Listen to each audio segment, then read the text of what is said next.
We have a new revolution now where societies in general are generating real-time data that is driving the systems that we operate in. And understanding that designing the right systems for that is going to be a critical piece in the next 20, 50, 100 years going forward.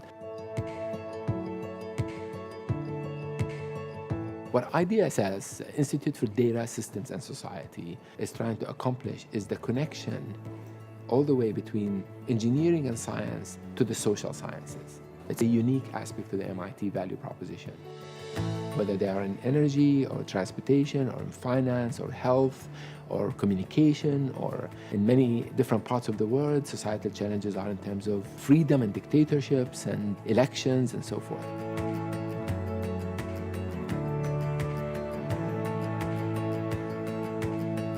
When you look at our operation of the transportation system or the power grid or any infrastructure, the financial system, we're trying to understand that connection between the technical aspect of things and the social aspect of things. You know, a financial engineer, they typically try to understand the system by itself, and a social scientist or an economist try to think of the people and the interaction with these systems. And now we're saying, well, you have to do both at the same time. And today, I think we have access to a lot of data, but we also can ask for much more data to try to give us a methodology for addressing the challenging questions.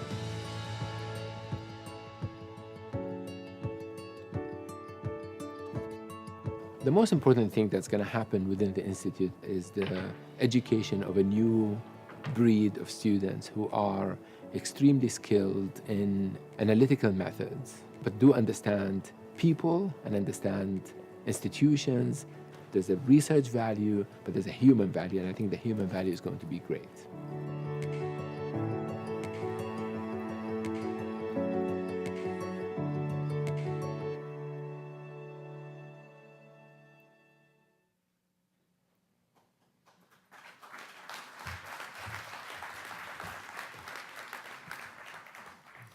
It's a great warm-up for what's going to happen the rest of the day today. Good morning. I'm Rafael Reif, I'm MIT's president, and I'm delighted to welcome you in this joining of the celebration of IDSS and the success of its first year. And what an amazing first year they have had. Over the last 15 months, IDSS has created already a new undergraduate minor in statistics and data science, a new doctoral program in social and engineering systems, a new online professional education course in data science set to begin on October 4th, a new statistics and data sciences center, and of course, a whole array of promising research. All that in the last 15 months. And people talk that academia moves slowly. Another proof of the momentum of IDSS is the presence of the spectacular, truly spectacular panelists who chose to be part of this event today. This is truly an all-star lineup of thought leaders from universities, hospitals, industry, and government. And I understand, hasn't been advertised yet, but I understand that there is one of you, one of the panelists, who definitely knows who will win the election in November. This impressive concentration of talent is a testament, I believe, to the power and clarity of the IDSS vision. It also demonstrates the appetite for a unit, an organization, that brings together data scientists and systems engineers with experts in economics, finance, urban planning, energy, public health, political science, social networks, and more. A unit that can magnify their individual talents through collaborations. A unit that aspires to generate groundbreaking ways to understand society's most difficult problems and lead us to badly needed solutions. To me, IDSS is particularly important and exciting for three reasons. First, I'm excited for our students. We now have an excellent way to prepare them, to educate them, to think and act in these domains with fluency and confidence. MIT is well known, as you know, in educating and producing expert problem solvers. And with IDSS, we will develop students with the vision to become highly effective leaders as well. Second, I'm delighted that IDSS is creating a home at MIT for people who are inventing new multidisciplinary ways of tackling societal problems. IDSS draws faculty from all 5 MIT schools, and it offers a uniquely stimulating creative community. And third, I'm excited that IDSS supplies a missing piece that will make a tremendous difference in helping MIT realize its core mission and vision to help make a better world. IDSS gives our community a new capability to assess and devise solutions for problems rooted in extremely complex, interlocking, data-rich systems, the kind of problems whose solutions will make, I'm certain, a permanent difference for humanity. The creation of IDSS required the inspiration and patience of many people, including Provost Marty Schmidt and the deans of the 5 MIT schools, with the special leadership of our School of Engineering, Dean Ian Weitz. And I here would like to acknowledge and thank them for their immense efforts to get us to this day.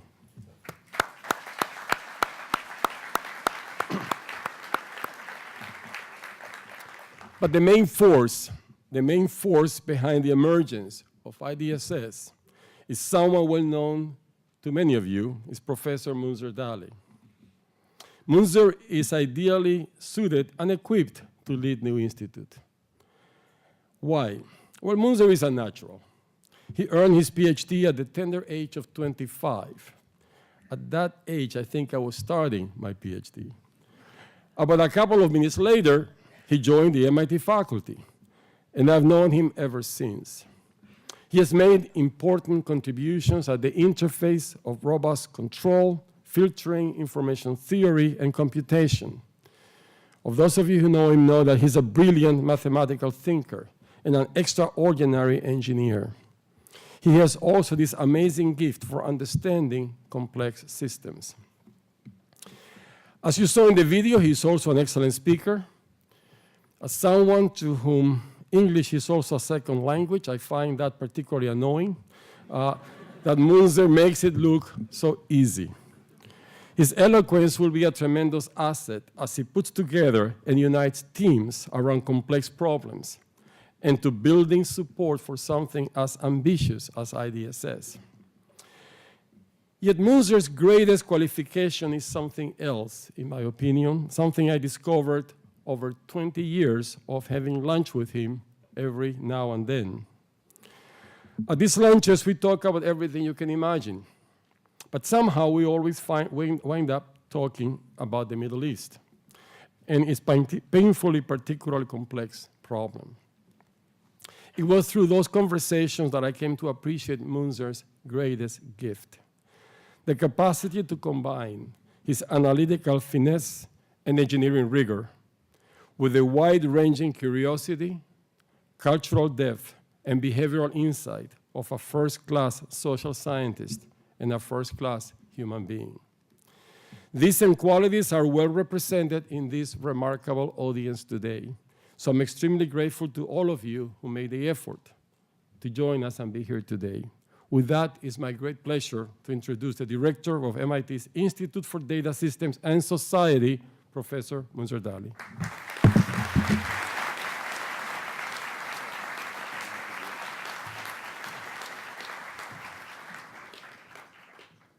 Thank you, Rafael, for very nice comments. Now I'm afraid to speak, so maybe I'll make it very brief. Welcome all of you to our celebration for the first year anniversary of IDSS. We're very excited about this event, excited about the whole venture. In particular, I would like to thank our speakers. I know many of you are extremely busy and have so much going on in your lives, but you chose to come and contribute to this event. We're very, very grateful to you. I think this event is going to speak about the value proposition of IDSS. The speakers are the experts in the field. They are selected particularly to enhance and describe the mission of IDSS. But I thought what I'll do is I'll spend a few minutes telling you a little bit about the mission of IDSS, although Rafael has actually said it all, but I'll do it in a slightly longer way. Give a few examples and then just acknowledge the contribution of different people that have done an amazing job launching this event. So our mission is to address societal problems by advancing education in data science and statistics, information sciences, and social sciences. And I acknowledge that there's no question that MIT is out there changing the world and solving societal problems. And IDSS is not all of MIT. IDSS is a small part of MIT. But we have a particular way of looking at these problems. And that particular way is an analytical, data-driven approach to problems. What does that mean? Well, it means the obvious thing is that we collect the data, we develop the models, and from these models, we develop insights and policies and decisions. That ultimately, of course, these decisions feed back into the real world, and the data comes back, and this continuous process loops around. And the question is, today, what is the challenge? Why are we looking at IDSS? And I think Rafael captured it. It's the importance of society. Society becoming an integral part of the whole process had added enormous complexity to everything that we're doing. And so what I would like to do is give you a few examples. There are snippets from what you're going to hear in the different talks, and talk about what is the challenge and what we're trying to accomplish. So congestion clearly is a big problem, and it's costly in terms of finance. It's also a problem from a pollution perspective. It's very frustrating from an emotional point of view. And even though, actually today, we are fully engaged with the congestion and transportation problem through our devices, the Google Maps, the Waze, and other techniques and other things that you hear about the real-time issues that are going on, we still have a problem, and the problem is getting worse and worse. The urbanization is clearly a big factor, but the smart city, smart community research has not been able yet to deliver the answer of how can we exploit the slack in the system to minimize this particular problem. All we see is more apps and apps coming into the system. And I think our panel is going to address this question right on. How do we build a platform to manage the congestion with this urbanization challenge that we have? Of course, we're in an election period right now. We're all very, very worried. And Nate is going to solve that problem today. We're worried, and in fact, one aspect of the worry is the way the information gets to us in real time. So in the past, I think politicians had to either get a publication in a newspaper or have a face-to-face meeting with their constituency to send a message. It was a very slow process. Today, they personalize the message. On my iPhone, I keep getting requests for contributions, $2, $5, but more so, a description of what's going on that ultimately shapes my opinion, have me contribute or have me think in a certain way. So my opinion is changing, it changes the contribution, it changes the opinion, it comes back to me, and this loop is going, making the question of predicting what's going to happen a challenge. And I think that transformation is something that we need to understand and get a handle around it. The Zika virus has brought in a very interesting question for us in healthcare, and healthcare issues with data are just tremendous. But this one particular one, it brought in the relationship between mobility and disease contagion. It used to be the case that contagion is restricted to worrying about little schools and little communities. And now we have these huge silent hubs of airports and airplanes where disease can be transmitted. And so what happened is we use the mobility as a way to predict what the next contagion is going to be. But more so, the contagion has impacted mobility. And I think this is another yet feedback cycle that is part of this healthcare story that we probably will hear about this afternoon. Infrastructures are going to be a great question for us in the United States and around the world. The power grid is one example. Today, we're comfortable with the power grid. Everybody woke up this morning, turned on the lights turned on. Not in Puerto Rico. 1.5 million this morning, turned on the lights did not turn on. There were issues with that. There were panics. Water disappeared from the stores. social events happen when electricity goes away. And as we are electrifying our cars and moving in that direction, the stress on the grid is going to get higher and higher. The grid, for those of you who are not electrical engineers, and as an electrical engineer, I learned this only a couple of years ago, is that the grid is basically a supply chain. You want to transfer energy from one place to another place. But in that complex engineering system, there are markets that you buy and sell electricity. There are stochastic generators, renewable generators that don't perform all the time. People are part of the loop in terms of real-time demand response. The problem is really very, very complicated.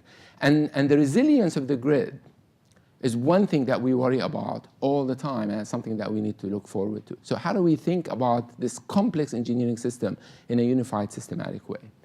And my last example, of course, is the financial crisis, one that hurts all of us and makes us sort of wonder how long we're going to be working in order to sustain our lives. It has brought in a very interesting question of interconnections of financial institutions all around the world. There's no problem that can happen only in one country anymore. It only happens around the world. Us, the creditors, the investors, are very much engaged in the process. The high-velocity trading has changed the nature of the financial system. When you get bored today, you start checking your stocks. And if you don't like it, you can buy and sell. And if there's a signal in the market, all of you can be selling and still watching this conference. And that's something that, in fact, brings in sort of a very concerning aspect of the systemic risk and the cascaded failures of a system of this sort. So this brings up sort of this very interesting dichotomy in the sense that traditionally what we've had is two silos. Engineers and computation people worked on their own problems. They had the data, they developed the models, and they answered questions. And social scientists and economists work on people and institutions and answer their questions. But today's problems have a different nature. Society and the enabling of the society glued these two pieces together, that they no longer can be thought about as independent silos. And as a result, the data to decisions that were designed independently are no longer valid. But there is an opportunity. And the opportunity lies in the fact that we can collect data about these systems. Now, I have to say that we have a ton of data, and you'll hear from the panels that we have a ton of data, some we don't know what to do with, but sometimes the data that we want we can't get, because either it's private or it's differentiating in terms of profit. And that's true about a lot of financial institutions. And so we need to figure out how to get the right data to think about this problem. Now, this data is about in the engineered system, it's about the institutions, about the people. It's extremely heterogeneous. The fact that you have it does not mean that the problem is solved. The problem is still there. We need to think about how to utilize this data to answer the important questions. So back to our methodology that predicates the whole IDSS. It's from data to models to insights. However, I think a lot of thinking has to go into how we model these kind of complex problems. The theory, the development that happens all around MIT in different domains and different departments, thinking about the parameterization of the model, what aspect of the model matters for a question that you're trying to answer, have to come into this in utilizing this heterogeneous data. It cannot be a blind exercise going from data to insights. And I think that's what we are trying to accomplish, and that's what we're trying to educate. With this, of course, you're going to see that there are many overarching questions that are uniform among the different applications. We're certainly going to be interested in causal prediction. And we're going to be interested in predicting low probability events. Those are important things for risk and resilience of systems. We're going to be interested in network effect and cascaded failures and systemic risk. Those are important for the grid, they're important for the financial system, they're important in transportation systems. So these are overarching problems. We're going to be interested in sustainability and welfare and understanding how to utilize our renewable resources in an effective way so we can actually reduce emission, improve the environment. Architecture and design is going to be a huge amount of effort. We're probably going to hear about smart communities and smart cities. We have all these apps that are jumping around, being derived, thrown around to regulate systems, but they're not working in consortium. What is the architecture that we have two components of this architecture, by the way. One that is on the engineering side. One has to do with incentive mechanisms for people, and they have to work together in order to realize whatever objective we're trying to accomplish. And that question is not there yet. We don't know how to address that in a uniform way. And finally, I would say insights to policy is tremendously important. We're going to hear about policy and regulation from our panelists. This is an important aspect of how do we go from all the sophisticated methodologies and methods that we do at MIT and top universities and other research labs into affecting regulators who make ultimately the final decision of what happens. So MIT decided to launch this institute. We've been working on it for about 2.5 to 3 years right now. That the character of this institute is that it's cross-disciplinary. It sits under all 5 schools of MIT. It has faculty from all 5 schools, which is really amazing in the sense that we have contributions from different people with different domains, and they are very excited about this venture and contributing very much to this. And in fact, all of what's happening is because of the excitement and the contribution of our faculty. So, as Rafael said, I mentioned we have launched the first PhD program in IDSS on social and engineering systems. It's exactly to target that sweet spot that I described.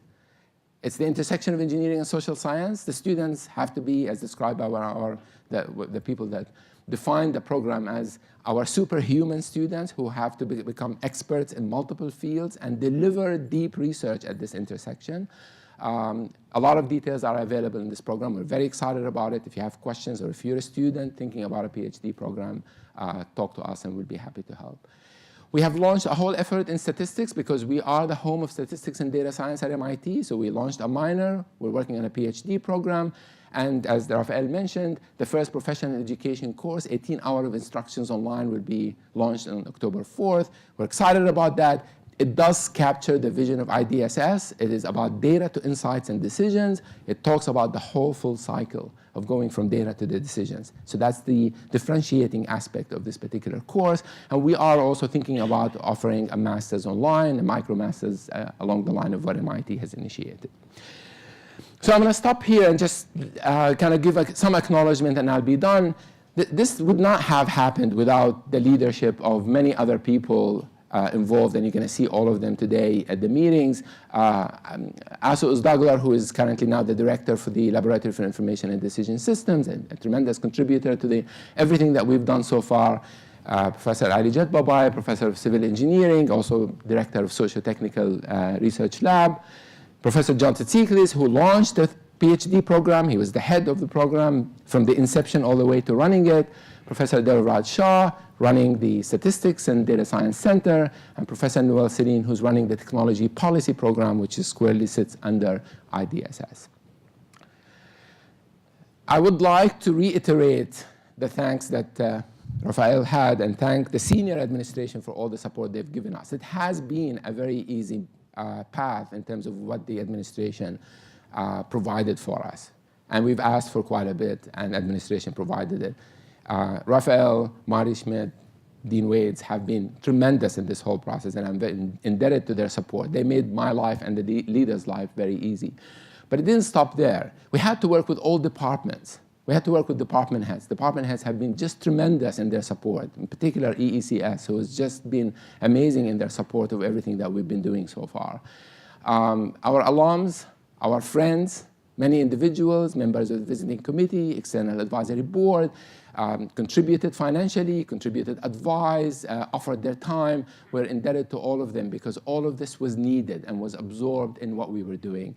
And in particular, I do want to give a special thanks to Tom Siebel, who actually contributed a chair in machine learning joint between IDSS and EECS. It's been helpful and tremendous in recruitment, and we're thankful for that. We also have launched an industrial partnership program, and we are very, very thankful to our first 3 partners, Thomson Reuters, Booz Allen Hamilton, and WorldQuant. They've been tremendous, not just in offering financial support, but also in offering tremendous amount of data. Some data that you couldn't probably get in any other way. And that inched in the right direction for us in terms of getting data that is difficult to get in the public domain, with these collaborations, with these personal relationships between our students and faculty and the researchers in these labs, we're able to get the kind of stuff, the kind of data that will enable us to do interesting and wonderful things in terms of modeling and decisions and insight. We're indebted to NSF and ARO for supporting this event, or partially supporting this event. It's been great. It's nice to have all these people and have them also with the audience, so I'm very pleased with their enthusiasm about IDSS. The launch committee,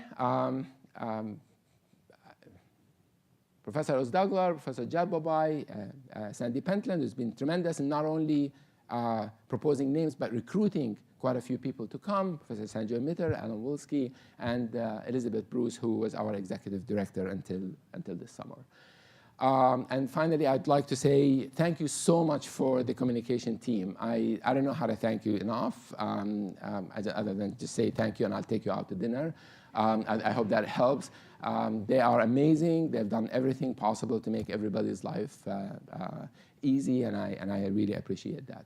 So with this, I'll let you think about the upcoming sessions. I was told to tell a joke. I don't know how to tell a joke because if you plan it, but everybody said, don't say IDSS will make MIT great again. But thank you, everybody.